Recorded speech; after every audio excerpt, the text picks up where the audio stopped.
नमस्कार मित्रांनो, MPSC forum या आपल्या एज्युकेशनल चॅनलवर तुमचं स्वागत आहे।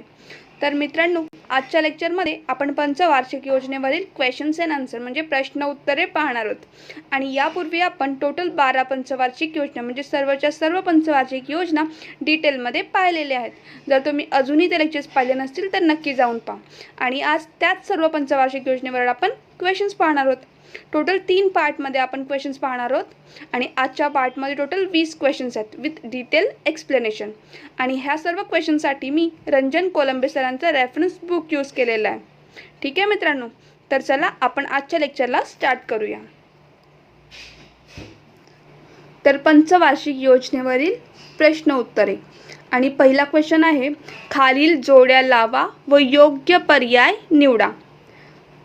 अ आहे मुंबई योजना, ब गांधी योजना, क जनता योजना आणि ड सर्वोदय योजना।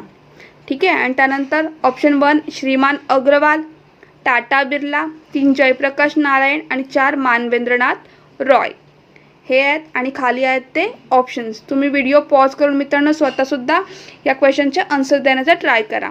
तर याचा आन्सर आहे ऑप्शन नंबर 4 म्हणजे मुंबई योजना टाटा बिर्ला, त्यानंतर गांधी योजना आहे श्रीमान अग्रवाल, जनता योजना मानवेंद्रनाथ रॉय आणि सर्वोदय योजना जयप्रकाश नारायण। खूप इम्पॉर्टंट क्वेश्चन आहे, आपण आता ही सर्व डिटेलमध्ये पाहूया। तर पहिली योजना कोणती आहे मित्रांनो? तर पहिली आहे मुंबई योजना। आणि मुंबई योजनेची स्थापना केव्हा झाली? तर मुंबई योजनेची स्थापना झाली जानेवारी 1944 मध्ये। ठीक आहे। मुंबई योजनेची स्थापना केव्हा झाली? तर जानेवारी 1944 मध्ये मुंबईतील 8 उद्योगपतींनी भांडवलवादाच्या आधारावर मुंबई योजना तयार केली। ठीक आहे। कोणी? तर 1944 मध्ये टोटल 8 उद्योगपतींनी ठीक आहे ही मुंबई योजना तयार केली।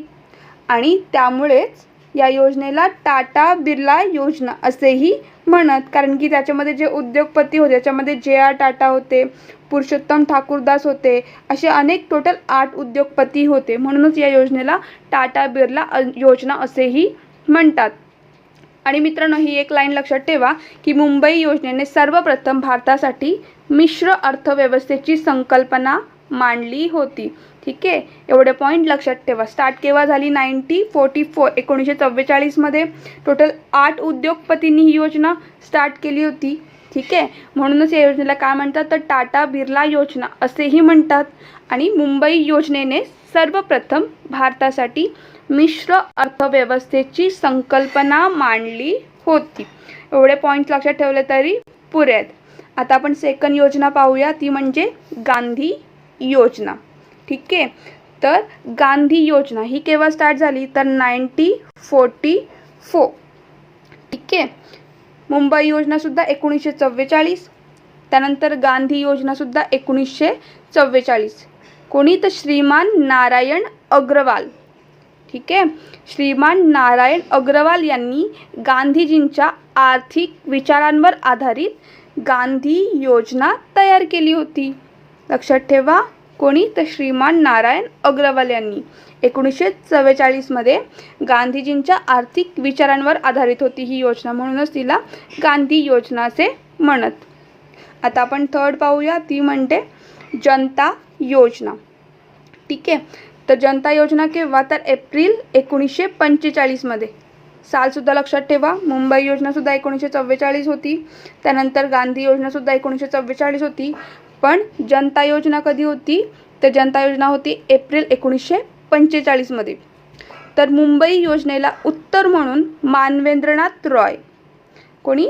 तर मुंबई योजनेला उत्तर म्हणून मानवेंद्रनाथ रॉय यांनी जनता योजना म्हणजेच पीपल्स प्लॅन तयार केली होती। आणि या तिन्ही योजनांचा मात्र मित्रांनो अंमलबजावणी काही होऊ शकली नव्हती, म्हणजे मुंबई योजना, गांधी योजना, जनता योजना। पण लक्षात ठेवा, कोणी? जनता योजना मानवेंद्रनाथ रॉय यांनी 1945 मध्ये।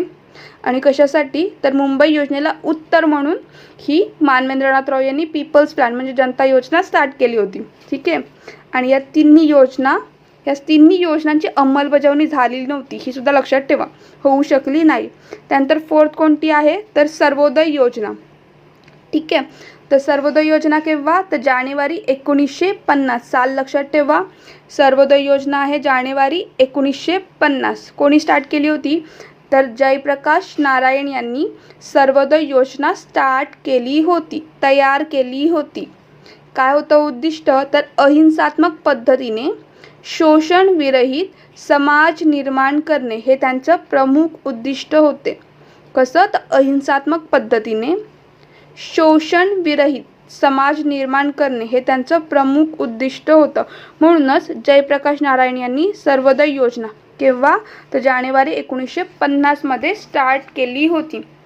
ठीक आहे, तर आपण या चारही योजना पाहिलेल्या आहेत. मुंबई योजना केव्हा तर जानेवारी 1944 मध्ये, आणि ती कोणी तर टाटा बिर्ला. ठीक आहे, 8 उद्योगपतींनी. त्यानंतर गांधी योजना ही सुद्धा 1944 मध्ये श्रीमान नारायण अग्रवाल यांनी तयार केली होती. जनता योजना केव्हा तर 1945 मध्ये, आणि ती मानवेंद्रनाथ रॉय यांनी. आणि सर्वोदय योजना ही आपण आता जस्ट पाहिली, ती कोणी तर जयप्रकाश नारायण यांनी 1950 मध्ये. ठीक आहे, एवढी डिटेल्स लक्षात ठेवली तरी पुरेसे आहे. आपण आता पुढे जाऊया मित्रांनो. हा तुम्हाला क्वेश्चन व्यवस्थित कळाला असेल असं मला वाटते. सेकंड क्वेश्चन पाहूया आपण. तर सेकंड क्वेश्चन काय आहे तर पुढील विधाने वाचून योग्य पर्याय निवडा. काय आहे ए तर फर्स्ट स्टेटमेंट आहे पंचवार्षिक योजना केंद्रीय नियोजन आयोगामार्फत तयार केली जाते. सेकंड स्टेटमेंट आहे आर्थिक नियोजन विषयक धोरण तयार करणारी सर्वोच्च संस्था म्हणजे राष्ट्रीय विकास परिषद होय. ठीक आहे, तर त्याचे ऑप्शन्स काय आहेत, दोन्ही विधाने बरोबर, दोन्ही विधाने चूक, अ बरोबर, ब चूक, आणि फोर्थ आहे अचूक, ब बरोबर. तर मित्रांनो ह्याचं योग्य उत्तर आहे तो म्हणजे ऑप्शन 1, दोन्ही विधाने अगदी बरोबर आहेत. तर पहिला स्टेटमेंट काय आहे तर पंचवार्षिक योजना केंद्रीय नियोजन आयोगामार्फत तयार केली जाते, बरोबर आहे, राईट. आणि ब स्टेटमेंट काय आहे आर्थिक नियोजन विषयक धोरण तयार करणारी सर्वोच्च संस्था म्हणजेच राष्ट्रीय विकास परिषद होय. हे सुद्धा स्टेटमेंट अगदी बरोबर आहे. ठीक आहे, तर आता आपण पाहूया की नियोजन आयोगाची स्थापना केव्हा झाली होती. तर स्थापना झाली होती 15 मार्च 1950. कधी 15 मार्च 1950 रोजी नियोजन आयोगाची म्हणजे नियोजन मंडळाची स्थापना झाली होती. आणि राष्ट्रीय विकास परिषद विचारलं, त्यावर क्वेश्चन विचारलेला ॲक्च्युली 6 ऑगस्ट 1952. 1950 मध्ये नियोजन मंडळ आणि 6 ऑगस्ट 1952 रोजी राष्ट्रीय विकास परिषदेची स्थापना झाली होती. ठीक आहे, तर पंचवार्षिक योजना कोणामार्फत तयार केल्या जातात तर केंद्रीय नियोजन आयोगामार्फत तयार केल्या जातात. ठीक आहे, आणि नियोजन मंडळाने तयार केलेल्या पंचवार्षिक योजनेच्या अंतिम आराखड्याला मान्यता कोण देतं तर ते आहे राष्ट्रीय विकास परिषद. ठीक आहे, राष्ट्रीय विकास परिषदेच्या मान्यतेशिवाय योजनेची प्रत्यक्ष कार्यवाही सुरू होऊ शकत नाही, ही एक स्टेटमेंट लक्षात ठेवा. म्हणूनच 6 ऑगस्ट 1952 रोजी राष्ट्रीय विकास परिषदेची स्थापना झाली. ठीक आहे, आणि राष्ट्रीय विकास परिषद हे योजनेची वेळोवेळी परीक्षण व मूल्यमापन करणे हे त्यांचं कार्य आहे. ठीक आहे, एवढं लक्षात ठेवा. आपण डिटेल पाहिलेली आहे. पंचवार्षिक योजना केंद्रीय नियोजन आयोगामार्फत तयार केली जाते. नियोजन मंडळाची स्थापना 15 मार्च 1950 आणि ह्याचे अध्यक्ष कोण असतात तर पंतप्रधान हे यांचे अध्यक्ष असतात. ठीक आहे, तसेच राष्ट्रीय विकास परिषदेसुद्धा पदसिद्ध अध्यक्ष हे आपले पंतप्रधानच असतात. ठीक आहे, आता हे नाही आहे ॲक्च्युली, नियोजन मंडळ आता नाही आहे, त्याच्या जागी आता नीती आयोगाची स्थापना झालेली आहे. ठीक आहे, तर एवढी डिटेल्स लक्षात ठेवा. ह्यावर सुद्धा सध्या क्वेश्चन्स विचारले तर तुम्हाला हे आन्सर देता आले पाहिजे. तर आता क्वेश्चन नंबर 3 पाहूया.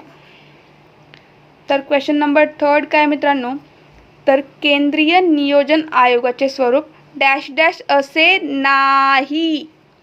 काय लिहिलेलं आहे केंद्रीय नियोजन आयोगाचे स्वरूप डॅश डॅश असे नाही. तर ऑप्शन 1 आहे संवैधानिक, देन ऑप्शन 2 आहे असंवैधानिक, त्यानंतर ऑप्शन 3 आहे अवैधानिक, आणि ऑप्शन 4 आहे सल्लागार मंडळ. ठीक आहे, त्याचं उत्तर काय असेल मित्रांनो? तर केंद्रीय नियोजन आयोगाचे स्वरूप संवैधानिक असे नाही, हा ऑप्शन राईट आहे. काय आहे? संवैधानिक असे नाही. ठीक आहे, तर काय आहे आता आपण हे पाहूया व्यवस्थित. असंवैधानिक. ठीक आहे, केंद्रीय नियोजन आयोगाचे स्वरूप असंवैधानिक आहे. असंवैधानिक म्हणजे घटना बाह्य. ठीक आहे, कारण घटनेमध्ये कोठेही नियोजन मंडळाचा उल्लेख नाही. त्यानंतर अवैधानिक आहे. अवैधानिक म्हणजे कायदे बाह्य. ठीक आहे, एवढं लक्षात ठेवा, कायदे बाह्य, कारण नियोजन मंडळाची स्थापना संसदेच्या कायद्याने झालेली नाही, म्हणून हे अवैधानिक आहे. तसेच असंवैधानिक आहे. आणि सल्लागार मंडळ. नियोजन मंडळ केंद्र सरकारला नियोजनाच्या बाबतीत सल्लागार मंडळ म्हणून कार्य करते. ठीक आहे, म्हणून केंद्रीय नियोजन आयोगाचे स्वरूप असंवैधानिक आहे, अवैधानिक आहे आणि सल्लागार मंडळ आहे. संवैधानिक हा नाही. ठीक आहे, संवैधानिक नाही कारण हा घटनेमध्ये नियोजन मंडळाचा उल्लेख नाही आहे. ठीक आहे, लक्षात ठेवा. नियोजन मंडळाबद्दल आपण पाहिलेलं आहे ऑलरेडी. त्याची स्थापना 15 मार्च 1950 रोजी नियोजन मंडळाची स्थापना झालेली आहे.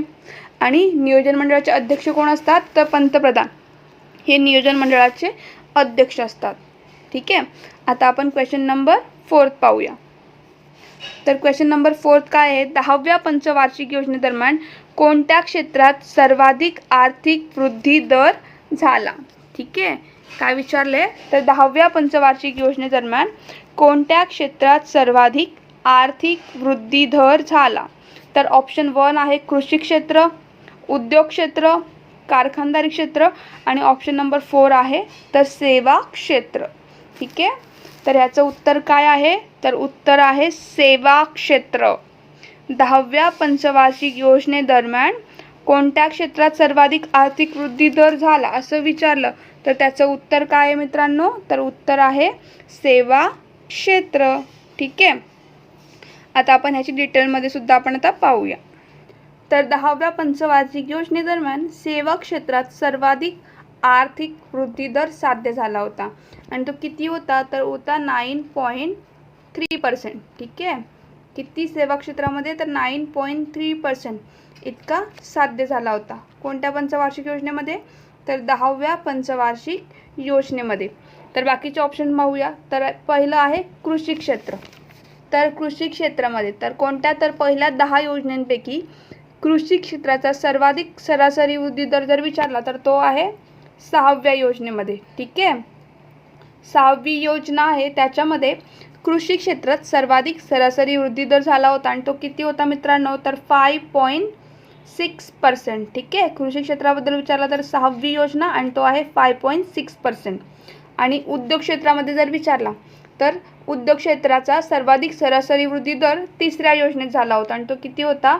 9.2%. ठीक आहे, कृषी क्षेत्राचा 6वी योजना, त्यानंतर उद्योग क्षेत्र किती? 9.2%. सेवा क्षेत्र विचारला तर तो कोणता? आपण आता पाहिलं 10व्या पंचवार्षिक योजनेदरम्यान सेवा क्षेत्राचा सर्वाधिक आर्थिक वृद्धी दर साध्य झाला होता आणि तो आहे 9.3%. ठीक आहे, लक्षात ठेवा. कृषी क्षेत्र 6वी योजना आणि उद्योग क्षेत्र कोणता? तर 3rd म्हणजे 3री योजनेत 9.2%. ठीक आहे, त्यावर डिटेल लक्षात ठेवा, खूपच इम्पॉर्टंट आहे. पुढे जाऊया. तर 5वं क्वेश्चन आहे पुढीलपैकी कोणत्या योजनेदरम्यान कमीत कमी वार्षिक सरासरी वृद्धी दर साध्य झाला होता? आणि ऑप्शन आहेत 7वी योजना, 8वी योजना, 9वी योजना की 10वी योजना. तर मित्रांनो ह्यावर क्वेश्चन विचारतात म्हणून सर्व योजनांचा वार्षिक सरासरी वृद्धी दर किती संकल्पित होता म्हणजे किती लक्ष्य होता आणि किती साध्य झालं हे तुम्हाला माहिती असायला हवं. ठीक आहे, तर या क्वेश्चनचा आन्सर आहे 9वी पंचवार्षिक योजना. ठीक आहे, तर 9व्या पंचवार्षिक योजनेमध्ये किती लक्ष्य होता हे विचारलं तर लक्ष्य होतं 6.5% आणि किती अचीव केलेला तर 5.5% म्हणजे 5.5% इतकाच अचीव झाला होता. ठीक आहे, इथे बाकीसुद्धा ऑप्शन आहेत. 10वी पंचवार्षिक योजना तर 10व्या पंचवार्षिक योजनेमध्ये किती 8% इतका संकल्पित होता आणि 7.8% इतका अचीव केलेला. 8व्या पंचवार्षिक योजनेमध्ये किती तर 8व्या पंचवार्षिक योजनेमध्ये होता संकल्पित होता 5.6% आणि ह्यांनी किती अचीव केलेला तर 8% इतका अचीव झाला. ठीक आहे. आणि 7व्या योजनेमध्ये किती, तर 7व्या योजनेमध्ये 5% इतका संकल्पित होता आणि अचीव किती केलेला, तर 5.8%. म्हणजे तुम्ही पाहू शकता हा आपला उत्तर आहे. 9वी पंचवार्षिक योजना कमी आहे इकडे, 5.5% इतकाच साध्य झाला होता. ठीक आहे. तर 7वी, 8वी, 9वी, 10वी आपण पाहिला. ह्याच्यामधून 7व्या योजनेमध्येच आपण बघितलं की संकल्पित होता 5% आणि जास्त साध्य झाला होता, म्हणजे ही सक्सेसफुल होती 5.8%. ठीक आहे. त्यानंतर 9व्या पंचवार्षिक योजनेचा कालावधी किती होता मित्रांनो, तर कालावधी होता 9व्या पंचवार्षिक योजनेचा, म्हणजे ही का अनसक्सेसफुल झाली का ते तुम्हाला माहिती पाहिजे. ठीक आहे. तर कालावधी होता 1 एप्रिल 1997 ते 31 मार्च 2002 हा 9व्या पंचवार्षिक योजनेचा कालावधी होता. ठीक आहे. आणि ह्याच वेळी राष्ट्रीय लोकसंख्या धोरणसुद्धा घोषित करण्यात आलं होतं फेब्रुवारी 2000 मध्ये. ठीक आहे. ओके. कधी साध्य करण्यात आलं, तर फेब्रुवारी 2000 मध्ये राष्ट्रीय लोकसंख्या धोरण घोषित करण्यात आलं होतं. आणि कार्यकाळ किती होता, 1 एप्रिल 1997 ते 31 मार्च 2002 हा कार्यकाळ होता 5 वर्षांचा. ठीक आहे. आणि त्याच्यानंतर आता हे आपण क्वेश्चनमध्ये पाहिलं आहे की हे साध्य झाला नव्हता, म्हणजे कमी साध्य झाला होता का, त्याचे रिझन्स होते की ह्याच काळामध्ये कृषी क्षेत्राचा वाढीचा दर खूपच कमी झालेला होता. त्यात दुसरं रिझन होतं, यावेळी ओरिसाचं वादळ आलं होतं, गुजरातमध्ये भूकंप आला होता आणि कारगिल युद्ध. ठीक आहे. कारगिल वॉरसुद्धा याच पंचवार्षिक योजनेच्या काळात झालं होतं, 9व्या पंचवार्षिक योजना. आणि ह्या सर्व रिझन्समुळे वार्षिक सरासरी वृद्धी दर साध्य झाला नव्हता, म्हणजे कमी झाला होता. ठीक आहे. किती झाला होता, तर 6.5 इतकं लक्ष्य होतं, पण 5.5 एवढंच साध्य झालेलं आहे, म्हणजे लक्ष्य पूर्ण होऊ शकले नव्हते. आणि त्याचे रिझन्स आपण आता पाहिलेले आहेत. ठीक आहे. आता आपण पुढे जाऊया. तर पुढे क्वेश्चन काय आहे, 6वं क्वेश्चन आहे, पुढील विधाने वाचून योग्य पर्याय निवडा. तर फर्स्ट स्टेटमेंट काय आहे, भारताची अर्थव्यवस्था दुहेरी अर्थव्यवस्था आहे, कारण तिच्यात आधुनिक व परंपरागत अर्थव्यवस्थांचे सह अस्तित्व आहे. बरोबर आहे स्टेटमेंट. ठीक आहे. काय, तर भारताची अर्थव्यवस्था दुहेरी अर्थव्यवस्था आहे, कारण तिच्यामध्ये आधुनिक व परंपरागत दोन्ही अर्थव्यवस्थांचे सह अस्तित्व आहे. स्टेटमेंट फर्स्ट बरोबर आहे. सेकंड स्टेटमेंट काय आहे, भारताची अर्थव्यवस्था मिश्र अर्थव्यवस्था आहे, कारण तिच्यात भांडवलशाही व समाजवादी अर्थव्यवस्थांचे सह अस्तित्व आहे. ही सुद्धा स्टेटमेंट राईट आहे. ठीक आहे. तर ह्याचा आन्सर काय येईल मित्रांनो, ऑप्शन नंबर 3 अ आणि ब दोन्ही बरोबर आहेत. ठीक आहे. हे तर तुम्हाला सर्वांनाच माहिती असेल. हे स्टेटमेंट व्यवस्थित लक्षात ठेवा. दुहेरी अर्थव्यवस्था आहे, मिश्र अर्थव्यवस्था आहे आणि याचे कारणसुद्धा आपण इकडे पाहिलेले आहेत. ठीक आहे. तर पुढे जाऊया. तर मित्रांनो 7वं क्वेश्चन आहे, भारतासाठी सर्वप्रथम नियोजनाची संकल्पना कोणी मांडली. इम्पॉर्टंट क्वेश्चन आहे, लक्ष देऊन ऐका. ह्याचे ऑप्शन्स आहेत Pandit Nehru, second M Visvesvaraya, third आहे श्रीमान नारायण अग्रवाल आणि फोर्थ आहे मानवेंद्रनाथ रॉय. ठीक आहे. तर याचं आन्सर काय आहे, तर याचं आन्सर आहे ऑप्शन नंबर 2 एम विश्वेश्वरय्या. ठीक आहे. तर 1934 कधी 1934 मध्ये एम विश्वेश्वरय्या यांनी आपल्या ग्रंथ, लक्षात ठेवा, प्लॅन इकॉनॉमी फॉर इंडिया. ठीक आहे. प्लॅन इकॉनॉमी फॉर इंडिया या ग्रंथात सर्वप्रथम भारतीय नियोजन म्हणजे भारतासाठी नियोजनाची संकल्पना मांडली होती. कोणी, एम विश्वेश्वरय्या यांनी 1934 मध्ये. आणि ग्रंथ कोणता, तर प्लॅन इकॉनॉमी फॉर इंडिया या ग्रंथात. ग्रंथ लक्षात ठेवा. ठीक आहे. काय आहे, प्लॅन इकॉनॉमी फॉर इंडिया या ग्रंथात सर्वप्रथम भारतासाठी नियोजनाची संकल्पना मांडली होती. त्यांनी 10 वर्षाची योजना तयार केली होती. ठीक आहे. ह्याचं उत्तर आहे ऑप्शन नंबर 2. आता बाकीचे ऑप्शनसुद्धा आपण पाहूया. तर काय आहे, पंडित नेहरू. ठीक आहे. तर 1938 मध्ये मित्रांनो, काय साल लक्षात ठेवा, 1938 मध्ये काँग्रेसचं हरिपूर अधिवेशन होतं. ठीक आहे. आणि याचे अध्यक्ष कोण होते, त्या काँग्रेसच्या हरिपूर अधिवेशनाचे अध्यक्ष होते सुभाषचंद्र बोस. ठीक आहे. आणि या अधिवेशनामध्ये पंडित नेहरूंच्या अध्यक्षतेखाली राष्ट्रीय नियोजन समितीची स्थापना झाली होती. ठीक आहे. राष्ट्रीय नियोजन समिती, पंडित नेहरूंचा इथं उल्लेख आला म्हणून आपण सांगितलेलं आहे. तर 1938 मध्ये काँग्रेसचं हरिपूर इथे अधिवेशन भरवण्यात आले होते आणि त्याचे अध्यक्ष होते कोण? सुभाषचंद्र बोस, हरिपूर अधिवेशनाचे. आणि याच अधिवेशनामध्ये पंडित नेहरूंच्या अध्यक्षतेखाली राष्ट्रीय नियोजन समितीची स्थापना करण्यात आली आणि इयर कोणतं होतं? तर 1938. ठीक आहे. त्यानंतर ऑप्शन थर्ड आपण बघितल्याच अगोदर पहिल्या क्वेश्चनमध्ये श्रीमान नारायण अग्रवाल. ठीक आहे. तर इथे आपण पाहिलं 1944 मध्ये श्रीमान नारायण अग्रवाल यांनी गांधीजींच्या आर्थिक विचारांवर आधारित गांधी योजना, ठीक आहे, श्रीमान नारायण अग्रवाल गांधी योजना कधी? 1944 मध्ये तयार केली होती. पंडित नेहरूंनी कोणती? तर 1938 मध्ये राष्ट्रीय नियोजन समितीची स्थापना केली होती. मानवेंद्रनाथ रॉय, हे सुद्धा आपण फर्स्ट क्वेश्चनमध्ये पाहिलेलं आहे. मानवेंद्रनाथ रॉय यांनी 1945 मध्ये 1945 मध्ये जनता योजना, पीपल्स प्लॅन तयार केली होती. ठीक आहे. आणि क्वेश्चनचा आन्सर काय? तर एम विश्वेश्वरय्या यांनी सर्वप्रथम नियोजनाची संकल्पना मांडली. ठीक आहे. आपण 4चे 4 ऑप्शन पाहिलेले आहेत.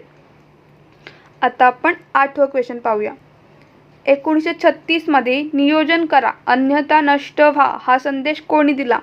खूप इम्पॉर्टंट नाही, लक्षात ठेवा. काय? 1936 मध्ये नियोजन करा अन्यथा नष्ट व्हा हा संदेश कोणी दिला?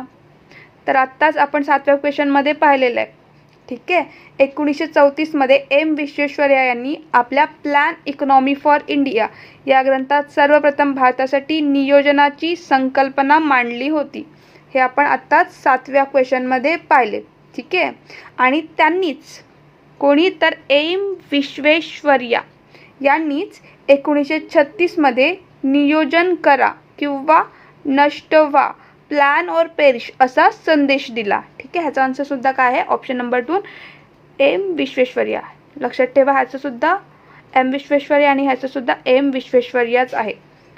ओके.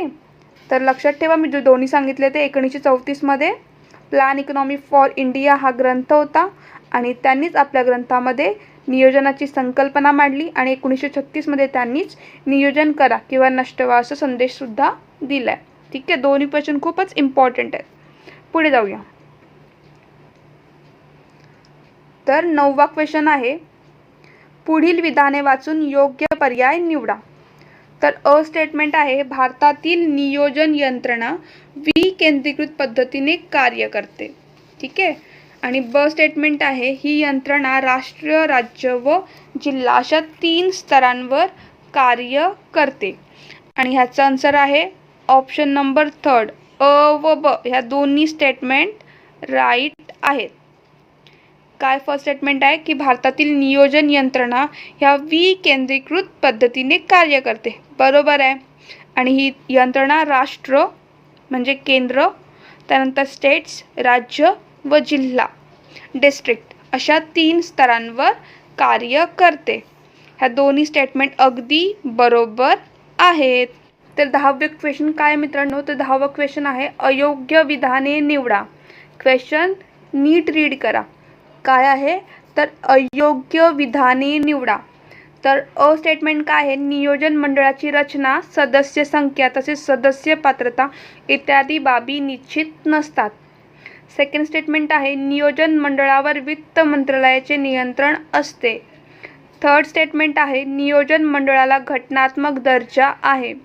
आणि फोर्थ स्टेटमेंट आहे, पंतप्रधान हे नियोजन मंडळाचे पदसिद्ध अध्यक्ष असतात. तर यातून अयोग्य विधाने आपल्याला निवडायचे आहेत. ऑप्शन 1 अ आणि ब, ऑप्शन 2 ब आणि क, ऑप्शन 3 आहे क आणि ड आणि ऑप्शन 4 आहे अ आणि क. व्यवस्थित लक्ष देऊन वाचा क्वेश्चन आणि याचा आन्सर करण्याचा प्रयत्न करा. ठीक आहे. हवा असेल तर व्हिडिओ पॉज करा. तर याचा आन्सर आहे ऑप्शन नंबर 2 ब आणि क. ठीक आहे. तर आता आपण हे सर्व स्टेप बाय स्टेप पाहूया. तर पहिली स्टेटमेंट काय दिली मित्रांनो? तर नियोजन मंडळाची रचना, सदस्य संख्या तसेच सदस्य पात्रता इत्यादी बाबी निश्चित नसतात. बरोबरच आहे, कारण सरकार आपल्या मर्जीप्रमाणेच वेळोवेळी त्यात बदल घडवून आणतात. ठीक आहे. आणि या दृष्टीनेच नियोजन मंडळ हे पंतप्रधान कार्यालयाच्या म्हणजे PMO अधीनस्थ कार्य करते असं म्हणतात. ठीक आहे. तर ही स्टेटमेंट अगदी बरोबर आहे. सेकंड स्टेटमेंट काय आहे? नियोजन मंडळावर वित्त मंत्रालयाचे नियंत्रण असते. चूक. नियोजन मंडळावर वित्त मंत्रालयाचे नियंत्रण असते ही स्टेटमेंट चूक आहे.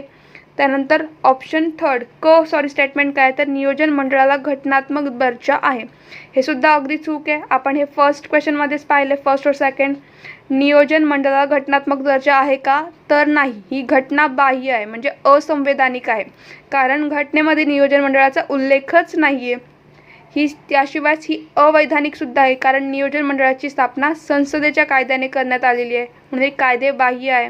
ठीक आहे. आणि हे एक सल्लागार मंडळ म्हणून कार्य करते. नियोजन मंडळाची स्थापना कधी? 15 मार्च 1950. नंतर चौथी स्टेटमेंट काय आहे तर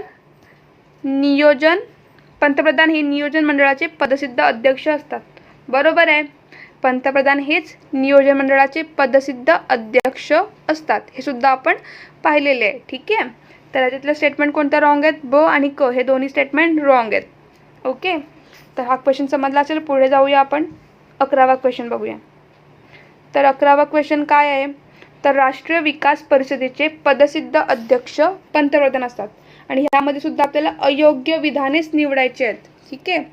तर काय? राष्ट्रीय विकास परिषदेचे पदसिद्ध अध्यक्ष पंतप्रधान असतात. हा अ स्टेटमेंट आहे. त्यानंतर राष्ट्रीय विकास परिषदेची स्थापना 15 मार्च 1950 रोजी झालेली आहे.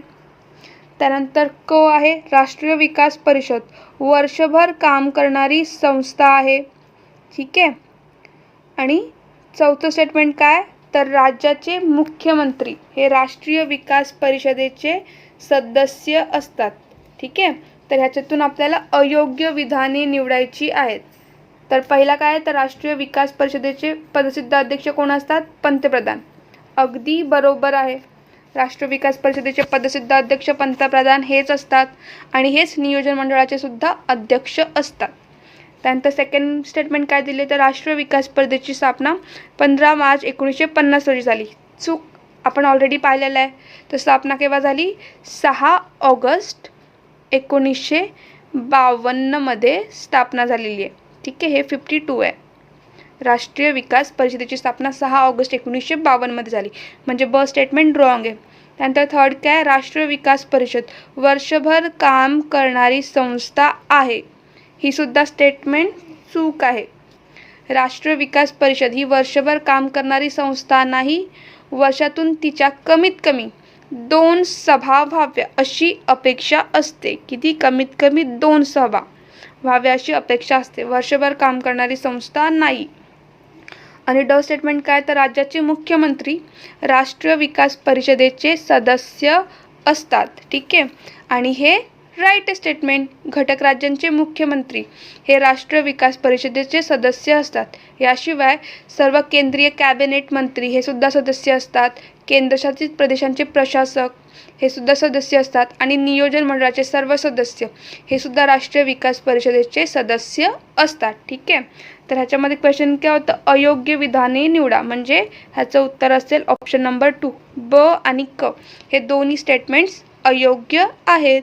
ठीक आहे. तर स्थापना पाहिली 6 ऑगस्ट 1952 आणि स्थापनेची गरज काय होती तर राष्ट्रीय विकास परिषद स्थापन केला होता कारण की पंचवार्षिक योजना तयार करण्याच्या प्रक्रियेत घटक राज्यांना सहभागी करता यावा यासाठीच राष्ट्रीय विकास परिषदेची स्थापना करण्यात आली होती. ठीक आहे. आणि आणखीन कार्य काय तर नियोजन मंडळाने तयार केलेल्या पंचवार्षिक योजनेच्या अंतिम आराखड्याला मान्यता देणे हे राष्ट्रीय विकास परिषदेचे कार्य आहे. ठीक आहे. तर एवढी डिटेल पुरेशी आहे. आता आपण पुढे जाऊया. पुढचा क्वेश्चन 12वा क्वेश्चन. तर 12वा क्वेश्चन काय आहे तर पुढील विधाने वाचून योग्य पर्याय निवडा. ऑप्शन स्टेटमेंट 1 आहे तर पंचवार्षिक योजनेचा अंतिम आराखडा राष्ट्रीय विकास परिषदेमार्फत तयार केला जातो. ठीक आहे. तर पहिला स्टेटमेंट काय तर पंचवार्षिक योजनेचा अंतिम आराखडा राष्ट्रीय विकास परिषदेमार्फत तयार केला जातो.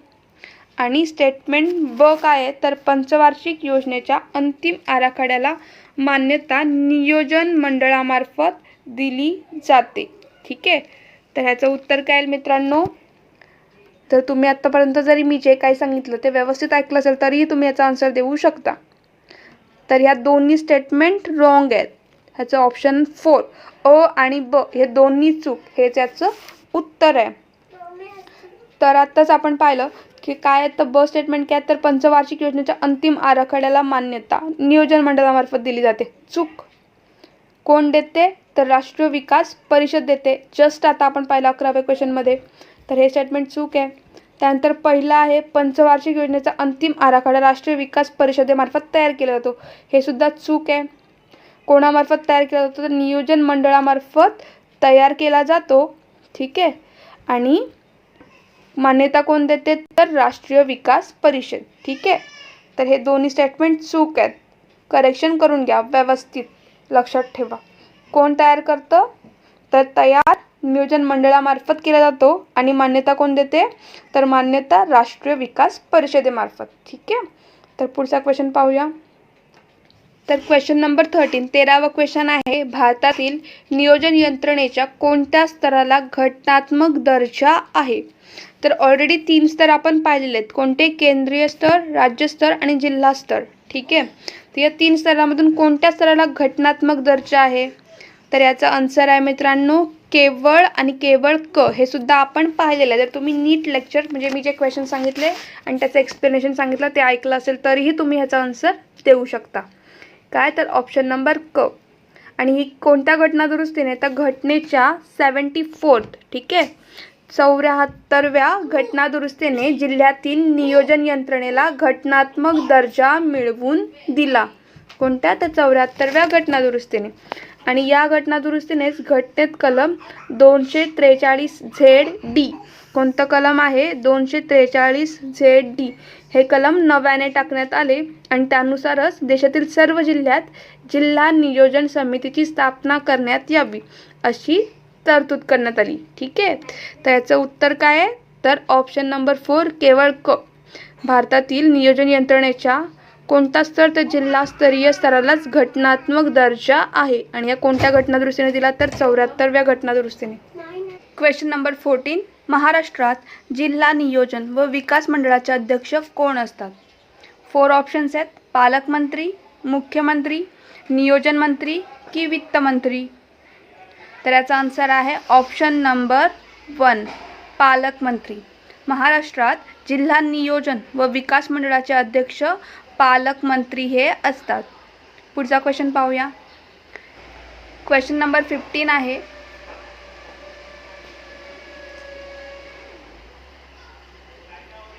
क्वेश्चन नंबर 15 आहे, खालील जोड्या लावा व योग्य पर्याय निवडा. एका ग्रुपमध्ये तुम्हाला सर्व योजना दिलेल्या आहेत आणि दुसऱ्या ग्रुपमध्ये तुम्हाला प्रतिमान दिलेले आहेत. तर कोणत्या योजनेचे कोणते प्रतिमान हे आपल्याला जोड्या जुळवायच्या आहेत. ठीक आहे, तर आता आपण पाहूया अ गटमधला पहिला काय आहे? तर पहिली योजना. तर पहिल्या योजनेचे प्रतिमान काय आहे मित्रांनो? तर हेरॉड डोमर. आणि दुसऱ्या योजनेचे प्रतिमान कोण आहेत? तर PC महालनोबिस हे दुसऱ्या योजनेचे प्रतिमान आहे. खूप इम्पॉर्टंट आहे मित्रांनो, तुम्हाला सर्व योजना आणि त्यांचे प्रतिमान माहिती असायला हवेत. यावर क्वेश्चन विचारतात. ठीक आहे, तर पहिल्या योजनेचे हेरॉड डोमर, दुसऱ्या योजनेचे PC महालनोबिस, तिसऱ्या योजनेचे कोण आहेत? तर तिसऱ्या योजनेचे आहेत S चक्रवर्ती हे प्रतिमान आहे. आणि चौथ्या योजनेचे प्रतिमान काय आहे? तर चौथ्या योजनेचे प्रतिमान आहे धनंजयराव गाडगीळ. राईट, तर ह्याच्याप्रमाणे कोणता ऑप्शन येईल आपला? ऑप्शन नंबर 3 अचं 2 म्हणजे पहिली योजनेचं हेरॉड डोमर, ब म्हणजे दुसरी योजनेचं PC महालनोबिस, तिसऱ्या योजनेचं S चक्रवर्ती आणि चौथ्या योजनेचे कोण होते प्रतिमान? तर धनंजयराव गाडगीळ हे प्रतिमान होते चौथ्या योजनेचे. ठीक आहे, लक्षात ठेवा. आता आपण पुढच्या क्वेश्चनकडे जाऊया. आता आपण क्वेश्चन नंबर 16 पाहणार आहोत. मागच्या क्वेश्चनमध्ये आपण पहिल्या 4 योजनांचे प्रतिमान पाहिलेले आहेत. आता आपण पुढचे पाहूया. तर क्वेश्चन नंबर 16, तर पहिलं काय? तर 5वी योजना. 5वी योजनेचे प्रतिमान कोणते होते मित्रांनो? तर 5व्या योजनेचे प्रतिमान होते D धर हे 5व्या योजनेचे प्रतिमान होते. नंतर सरकती योजना. सरकती योजना ही केव्हा झाली होती? 5व्या योजनेनंतर जनता पार्टीचे सरकार आलेलं त्यानंतर 1978 म्हणजे 1 एप्रिल 1978 ते 1 जानेवारी 1980. ठीक, लक्षात ठेवा इयर 1978 ते 1980 या 2 वर्षांसाठी सरकती योजना राबवण्यात आली होती. सरकती योजना म्हणजे रोलिंग प्लॅन. हे नक्की पहा मित्रांनो, हा आपण लेक्चर घेतलेला आहे ऑलरेडी सरकती योजनेवर. आता आपण पाहूया सरकती योजने. ह्यावेळी कोणते प्रतिमान होते? तर सरकती योजनेच्या वेळी प्रतिमान होते प्रोफेसर लकडावाला. ठीक आहे, हे प्रतिमान होते. त्यानंतर 7वी योजना. 7वी योजनेच्या वेळी कोणते होते प्रतिमान? तर 7व्या योजनेच्या वेळी प्रतिमान होते ब्रह्मानंद व वकील. 8व्या योजनेच्या वेळी कोण होते? तर राव मनमोहन. हे प्रतिमान होते 8व्या योजनेच्या वेळी. ठीक आहे, तर आपला ऑप्शन नंबर काय येणार आहे? तर ऑप्शन नंबर 2 हे आपलं आन्सर असणार आहे. 5व्या योजनेचे डी धर. त्यानंतर सरकती योजनेचे प्रोफेसर लकडावाला. 7वी योजनेचे ब्रह्मानंद व वकील. आणि 8व्या योजनेचे काय होते? तर राव मनमोहन. हे प्रतिमान होते 8व्या योजनेचे. ठीक आहे, तर सर्व प्रतिमान तुम्ही व्यवस्थित बघा. आपले लेक्चर्स तुम्ही जे पाहिले असतील तर चांगलं आहे, नसतील आठवत तर तुम्ही पुन्हा रिवाईज करा. ही सर्व डिटेल्स आपण आपल्या लेक्चर्स थ्रू कवर केलेली आहे. तर क्वेश्चन नंबर 17. क्वेश्चन नंबर 17 काय आहे? तर पहिल्या पंचवार्षिक योजनेदरम्यान खालीलपैकी डॅश डॅशमध्ये वाढ झाली नाही. काय विचारलं आहे? वाढ झाली नाही. क्वेश्चन व्यवस्थित रीड करत जा. ठीक आहे, तिथले 4 ऑप्शन दिलेत. अन्नधान्य उत्पादन, राष्ट्रीय उत्पन्न, दरडोई उत्पन्न आणि 4th आहे किमतीचा निर्देशांक. खूप इम्पॉर्टंट क्वेश्चन आहे मित्रांनो. ह्याचा आन्सर काय येणार आहे? व्यवस्थित वाचा क्वेश्चन. ह्याचा आन्सर आहे किमतीचा निर्देशांक. पहिल्या पंचवार्षिक योजनेदरम्यान किमतीच्या निर्देशांकामध्ये वाढ झाली नव्हती तर घट झाली होती. किती झाली होती? तर 13%. एक मिनिट हा. किती? 13% घट झाली होती. ठीक आहे, तर आत्तापर्यंतची ही पहिली योजना, ही एकमेव योजना आहे ज्या दरम्यान किमतीचा निर्देशांक कमी झाला होता. ठीक आहे, इथे वाढला नव्हता तर कमी झाला होता. खूप इम्पॉर्टंट लाईन आहे, लक्षात ठेवा. पहिल्या पंचवार्षिक योजना ही आत्तापर्यंत एकमेव योजना आहे ज्या दरम्यान किमतीचा निर्देशांक कमी झाला होता. आणि तो किती % होता? तर तो होता 13% कमी झाला होता. 13%. ओके, ही लाईन लक्षातच ठेवा. आता आपण बाकीचे ऑप्शनसुद्धा बघूया. अन्नधान्य उत्पादन. तर पहिल्या पंचवार्षिक योजनेदरम्यान अन्नधान्य उत्पादनामध्ये वाढ झाली होती. म्हणजे 1951-52 मध्ये जे 52.2 दशलक्ष टन होतं ते किती झालेलं? तर 65 लक्षात ठेवा 65.8 दशलक्ष टन. ठीक आहे, 8 दशलक्ष टन इथपर्यंत वाढलं होतं अन्नधान्याचं उत्पादन. ओके, ह्याच्यावर क्वेश्चन विचारतात. 1951-52 मध्ये 52.2 दशलक्ष टन होतं. ते 1955 आणि 56 पर्यंत 65.8% वाढलेलं. ओके, त्यानंतर सेकंड काय? राष्ट्रीय उत्पन्न. ठीक आहे, तर योजनेच्या शेवटी राष्ट्रीय उत्पन्नसुद्धा किती? तर 18% वाढलं होतं. पर्सेंटेज लक्षात ठेवा किती? राष्ट्रीय उत्पन्नसुद्धा 18% वाढलं होतं. आणि दरडोई उत्पन्न ह्यातसुद्धा वाढ झाली होती. आणि दरडोई उत्पन्न किती? तर 11%, 11% वाढलं होतं. ठीक आहे, तर अन्नधान्य उत्पादन किती होतं? तर अन्नधान्याचं उत्पादन 65.8 दशलक्ष टन इतकं वाढलं. राष्ट्रीय उत्पन्न किती? तर 18% वाढलं. त्यानंतर दरडोई उत्पन्न 11% वाढलं. आणि किमतीचा निर्देशांक कमी झाला होता. तो किती? तर 13% कमी झाला होता. ही एवढी इन्फॉर्मेशन लक्षात ठेवा. आता आणखीन आपण पाहूया की पहिल्या पंचवार्षिक योजनेचा कालावधी किती होता ते सुद्धा आता आपण पाहूया. पहिली पंचवार्षिक योजनेचा उल्लेख झालेला आहे तर ती डिटेलसुद्धा आपण इकडे कव्हर करूया. ठीक आहे, तर कालावधी काय होता? 1 एप्रिल 1956 ते 1 एप्रिल 1951 ते 31 मार्च 1956.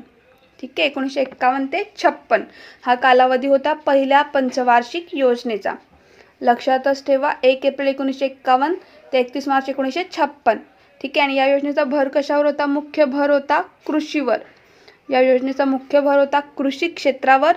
प्रतिमान होते हेरॉड डोमार. हे प्रतिमान होते पहिल्या पंचवार्षिक योजनेचे. आणि या योजनेचे उपनाव काय होते? तर उपनाव होते पुनरुत्थान योजना. ह्यावर सुद्धा क्वेश्चन विचारतो. पहिल्या पंचवार्षिक योजनेचे उपनाव होते पुनरुत्थान योजना. ओके, आणि ही सक्सेसफुल योजना होती. आर्थिक वाढीचा दर संकल्पित किती होता मित्रांनो? तर संकल्पित होता 2.1%. ठीक आहे, लक्षात ठेवा 2.1% इतका संकल्पित होता. आणि साध्य किती झाला?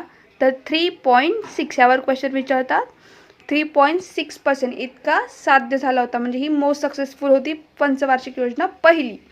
2.1 संकल्पित होता आणि आपण अचीव किती केलेला तर 3.6% इतका आपण अचीव केलेला. ओके, इतकी इन्फॉर्मेशन लक्षात ठेवा पहिल्या पंचवार्षिक योजनेबद्दल. ओके, चला आता आपण पुढच्या क्वेश्चनकडे जाऊया.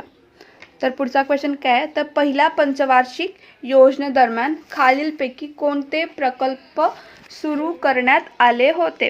मोस्ट इम्पॉर्टंट हा पण आहे. तर पहिली पंचवार्षिक योजना एकदम व्यवस्थित करूनच ठेवा तुम्ही. ओके, तर काय कोणकोणते प्रकल्प सुरू करण्यात आले होते.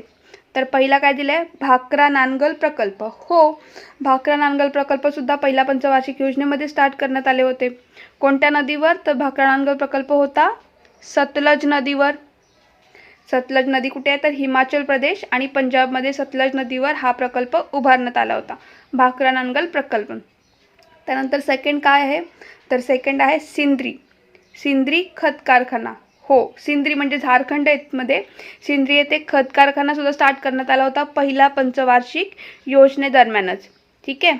त्यानंतर ऑप्शन नंबर क काय आहे sentence Hindustan antibiotics Pimpri. Right आहे. हे सुद्धा आपण पहिल्या पंचवार्षिक योजनेदरम्यानच स्टार्ट केलेले. तर कुठे पुण्यामध्ये आहे ते हिंदुस्तान अँटीबायोटिक्स पिंपरी. म्हणजे पिंपरी कुठे आहे तर पुण्यामध्ये आहे, तेव्हाच आपण स्टार्ट केलं होतं. त्यानंतर ड काय मित्रांनो तर ड आहे दुर्गापूर पोलाद प्रकल्प. तर दुर्गापूर पोलाद प्रकल्प आपण पहिल्या नाही तर दुसऱ्या पंचवार्षिक योजनेदरम्यान स्टार्ट केलेला. तो कुठे होता ब्रिटनच्या मदतीने आपण 1962 मध्ये 1962 दुसऱ्या पंचवार्षिक योजनेदरम्यान दुर्गापूर पोलाद प्रकल्प आपण स्टार्ट केला होता. कोणाच्या तर ब्रिटनच्या मदतीने. राईट. तर ह्याचा आन्सर काय येईल तर ह्याचा आन्सर येईल ऑप्शन नंबर 1 अ ब क. भाकरा नांगल प्रकल्प, सिंद्री खत कारखाना, हिंदुस्तान अँटीबायोटिक्स पिंपरी हे सुद्धा हे 3 प्रकल्प आपण पहिल्या पंचवार्षिक योजनेदरम्यान स्टार्ट केलेले. ओके. आणखीन एक होता दामोदर खोरे विकास योजना. हे सुद्धा आपण पहिल्या पंचवार्षिक योजनेदरम्यान स्टार्ट केलेलं. त्यानंतर कोसी प्रकल्प बिहारमध्ये हा सुद्धा आपण पहिल्या पंचवार्षिक योजनेदरम्यानच स्टार्ट केलेलं. त्यानंतर हिराकूड योजना हे सुद्धा होतं. चित्तरंजन येथे रेल्वे इंजिनाचा कारखाना, तामिळनाडूमधील पेरांबर येथे रेल्वे डब्यांचा कारखाना हे सर्व आपण पहिल्या पंचवार्षिक योजनेदरम्यानच स्टार्ट केलेले. ठीक आहे. तर हे सर्व तुम्ही पॉईंट्स पुन्हा एकदा बघून घ्या व्यवस्थित. आणि हे सर्व मी पहिल्या आपल्या लेक्चरमध्ये कव्हर केलेले आहेत. ठीक आहे मित्रांनो, आता आपण पुढे जाऊया. तर क्वेश्चन नंबर 19 काय आहे पुढील विधाने वाचून योग्य पर्याय निवडा. तर ऑप्शन पहिला सेंटेन्स वाचूया. अ ब्रह्मानंद आणि वकील यांनी मजुरी वस्तू प्रतिमान सुचवले. देन ब स्टेटमेंट काय त्यांचं महालनोबिस प्रतिमानाला विरोध होता. ठीक आहे. तर ह्याचा आन्सर काय येईल 19व्या क्वेश्चनचा आन्सर आहे अ आणि ब दोन्ही बरोबर. म्हणजेच ब्रह्मानंद आणि वकील यांनी मजुरी वस्तू प्रतिमान सुचवले हे सेंटेन्स बरोबर आहे आणि त्यांचा महालनोबिस प्रतिमानाला विरोध होता. तर हे दोन्ही स्टेटमेंट अगदी बरोबर आहेत. पुढे जाऊया. तर दुसऱ्या योजनेबाबत अयोग्य विधान निवडा. आपण स्टेप बाय स्टेप सर्वच पाहूया कोणकोणते सेंटेन्स दिलेले. तर पहिलं काय तिचे प्रतिमान सोव्हिएट रशियाच्या प्रतिमानावर आधारित होते. अगदी बरोबर. दुसऱ्या पंचवार्षिक योजनेचे प्रतिमान सोव्हिएट रशियाच्या प्रतिमानावरच आधारित होते. त्यानंतर सेकंड आहे या योजनेत समाजवादी समाज रचनेचे तत्त्व स्वीकारण्यात आले. हा सुद्धा सेंटेन्स बरोबर आहे. थर्ड आहे या योजनेदरम्यान सुवेज कालव्याचा प्रश्न उद्भवला. हा सुद्धा अगदी बरोबर आहे. या योजनेदरम्यान सुवेज कालव्याचा प्रश्न उद्भवलेला. आणि फोर्थ काय आहे या योजनेदरम्यान किमतीचा निर्देशांक 30% कमी झाला होता. तर हा सेंटेन्स रॉंग आहे आणि आपल्या क्वेश्चनचं आन्सरसुद्धा आहे. तर या योजनेदरम्यान किमतीचा निर्देशांक 30% कमी नव्हता तर वाढला होता. लक्षात ठेवा. ठीक आहे.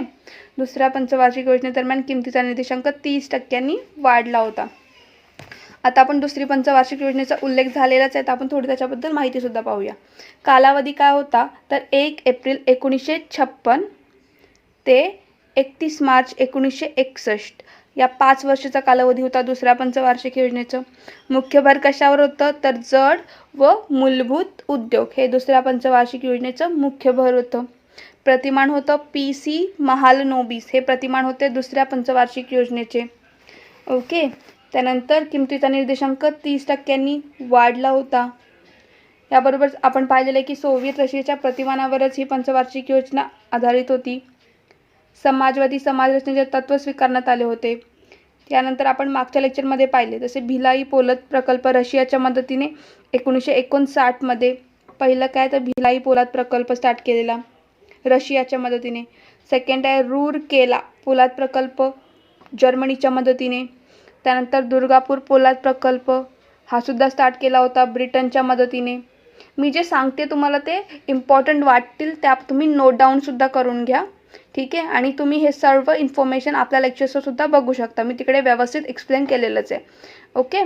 त्यानंतर 2 खत कारखानेसुद्धा दुसऱ्या पंचवार्षिक योजनेदरम्यान स्टार्ट केलेले नानगल आणि रूरकेला हे 2 खत कारखानेसुद्धा स्टार्ट केले होते.